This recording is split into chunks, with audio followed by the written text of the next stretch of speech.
இல்ல நீங்களே கேக்குறீங்க, அப்படி இருந்தா நான் சம்பளத்தை குறைச்சிக்கிறேன்ற மாதிரி ஒண்ணு. அதையும் தோழர்லாம் எவ்வளவு ரொமான்ஸ் பண்ண சொன்னா தெரியுமா? அதுல பாதி தான் பண்ணிருக்கேன் நான். அவர் பயங்கர ரொமான்டிக்கான ஆளு.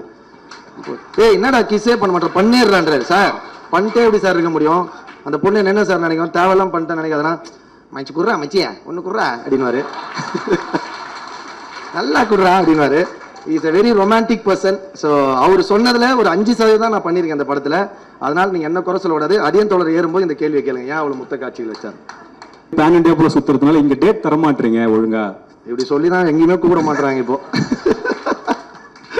இந்த பிரச்சனை ரஞ்சித்தனே ஒரு நாள் பேசிட்டு இருந்தாரு, அவன் எங்கடா டேட்டே தர மாட்டான். அதுக்கான பதில் என்னவா இருக்கும்? ஒரே நான் தொடர்ந்து வேலை செய்ற ஒரே எங்க அண்ணன் தான். நீ அதையும் கெடுக்க பாக்குற, பிச்சு போடுவேன். நன்றி, தேங்க்யூ சோ மச்.